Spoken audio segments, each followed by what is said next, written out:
Rob Stone, 2 damn phones, Babylons can't crack the code. Today we're going to get the master cylinder in and the clutch safe cylinder. But first, I was able to borrow my mom's steam cleaner, so I'm going to steam clean the seats. I'm also going to steam clean the carpet that's inside the car. And I'll knock that out, shouldn't take too long, and let it dry. And then I'll start working on the slave cylinder and master cylinder, and also the brake pedal. I got to get to the brake pedal too.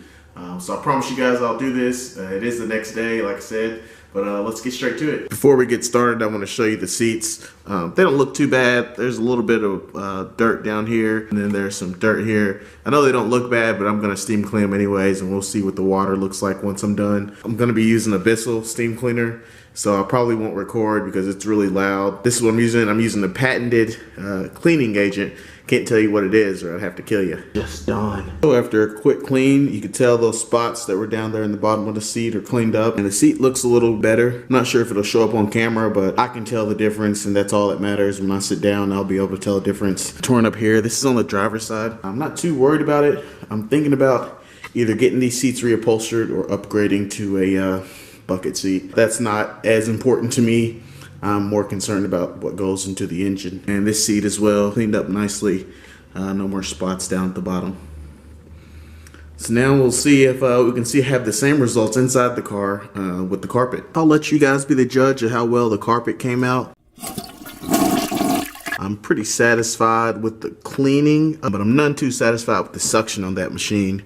It was old and it had been in storage, so I'm not sure that everything's operating properly. So what I think I'm gonna do is be satisfied with this for now for the carpets. I mean, you all saw what they looked like yesterday. So this is night and day difference. Floors are pretty soggy. I don't really want to leave that water in there because then that'll just mildew. What I think I'm gonna do is run to Kroger and rent a steam cleaner depending on the price, or I might just go buy one. As I was steam cleaning, water was dripping back out of the nozzle, so I know that the suction was not at full capacity. As you can see, the carpets look really nice. I think they came out pretty well. So I'm gonna try to show you how I'm gonna fix the brake light stand on. I had some spare nuts and bolts that I think will work for this situation. Like I said, there's a little typically it's a plastic tab that sits in there and depresses the brake light, so it lets you know that the pedal's not pressed. So I'm going to use this bolt head for that piece, and I'm just going to tie it on there with a nut and washer. I'm going to try to get under here and show you a shot of that, but I'm not sure that I can maneuver as well as I'd like to anymore. So under here there's a tab on the brake pedal. So when you press the brake pedal, right here, this is where your brake light is. There's a little hole for it, and a little plastic tab goes in here and presses on this switch here that lets you know your brake pedal's not pressed. So I'm just going to throw a nut and bolt in there and see if that works. Alright, that seemed to work, and that'll be a more permanent fix than buying the plastic piece, which is like 30 bucks for this little piece that goes under here. Let me get a light. What I did was just use a nut and washer. I'm not sure if you can see it right there. I just used that nut and washer, and so when you lift off the brake, there's a little pin that comes out, and when you depress the brake, that nut head is now pressing on that washer. So it's a good fix for me. It'll be more permanent than the plastic. Battery's connected. You can see there are no brake lights on. Let's see, when I press my foot on the brake lights come on, depress, they're off. So that solution worked for me, and I'm happy about it. Now I can move to changing out the master cylinder. This is the clutch reservoir here. I'll reuse that.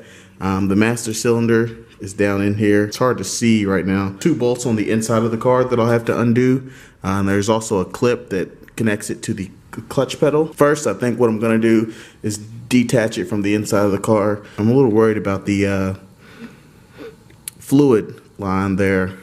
Let me grab a light so you can see what I'm talking about. If I was a smart man, I would have changed out that nut and bolt on the inside of the car before I steam cleaned. My back is all wet now and it's uncomfortable. So as you can see here, that's the master cylinder there. But I'm a little worried about this nut that's on that fluid line because it looks really rusted. I'm not sure if you can see that, but it's pretty rusted. I'm going to try to pop that loose first before I do anything, because if I bust that up, I'll be really mad with myself. So I got the old clutch cylinder out. You can see the hole that leads to the firewall into the cabin. This bolt here was really difficult to get out. Metal line that's on there is seized up onto the bolt, so it was turning as I was turning the bolt. I was able to bend it back and forth to make sure that I could get it off, and I was able to. Didn't strip anything out or hurt it at all. But I'll just keep an eye on that when I install the new the new master clutch cylinder. I do think this is going to be my issue with the clutch pedal going to the floor. As you can see here, there's no resistance. This seal is blown inside of here, which is not surprising because brake fluid is, pretty nasty stuff, especially when it's just sitting still. So you can tell that's just all blown out on the inside. I'm half tempted to take it apart to see what it looks like, but I probably won't. And then I have my new cylinder here. When you depress it, there's actually some resistance and it pops back into place. So I think that'll fix my problem. This one, there's no resistance. It just sits. It's done for. So I'll get the new one thrown in here and see if that fixes my problem. If so, I won't put the slave cylinder on. I'll just keep that as a spare part. But I'll get this new one thrown in here and see if that fixes my problem. So as you can see, I've got the new master cylinder in. I filled the reservoir with brake fluid. What I'm gonna do is let this gravity bleed overnight.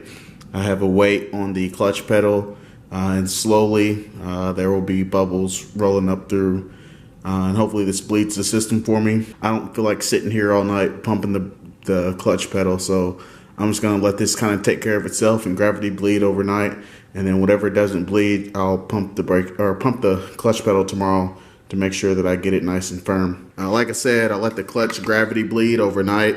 I just left this open and I had pumped I pumped the clutch quite a bit last night before bed and then left a brick on it so that it would be engaged throughout the night.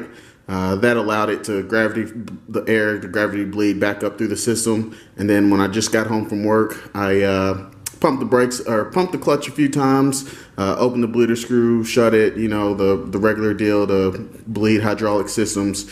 And it didn't take me too long, about 10 minutes of bleeding, and then I had this all settled out and I have a nice firm pedal. So there's my clutch pedal there. I can press it to the floor and it pops right back up. So it's all bled out and on to the next project. So I just want to show you all this real quick. Me and my infinite wisdom went ahead and ripped up the ABS lock ring, so I'm gonna have to grab a new axle. And this boot's trashed. I knew it was trashed when I put it on there, but I just wanted to see the engine run. And I noticed while I was doing that the driver's side wheel wasn't spinning, and sure enough, the ABS axle was all chewed up. So I'm gonna run out and get a new axle. So I just got back and got the new axle. As you can see, this boot's not torn up. We got a new lock nut on here also, so when I go to punch it in this divot, it'll be a lot better. So let's see if we can get this in.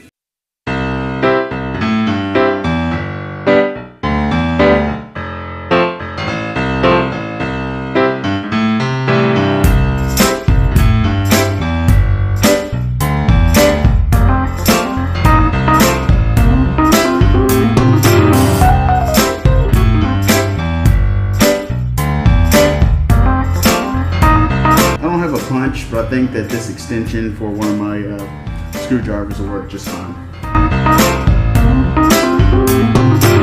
New axle in, punched. I think we're good to button this side up now. I only have the brakes off because of, at first I thought the brakes was what was sticking and it was holding the engine. So I went ahead and took that off to see if it was sticking, but it turns out that it was the ABS ring. So I'm gonna put these back on closer. So I think that'll wrap it up for all the engine work and parts being replaced. Only thing left to do really that I can do here is put in the headlights. I might give it a go at knocking this out. I'm gonna have to knock this out here also. It looks like there was an accident on this side, and as you can see, the fender is coming up. So I'll have to fix that. I think I can get some vice grips and twist it out, at least where I can get the lights mounted. And then we'll take this to the car wash and give it a nice clean on the engine bay because there's leaves and crap all everywhere. So I want to get that cleaned up. I'll probably wait till I move this car to do that and just do it all in one run. So yeah, I think that's going to be all I have. This video is going to end like that, and I'll see you next time. Rob Stone, 2 damn phones, Babylons can't crack the code. Used to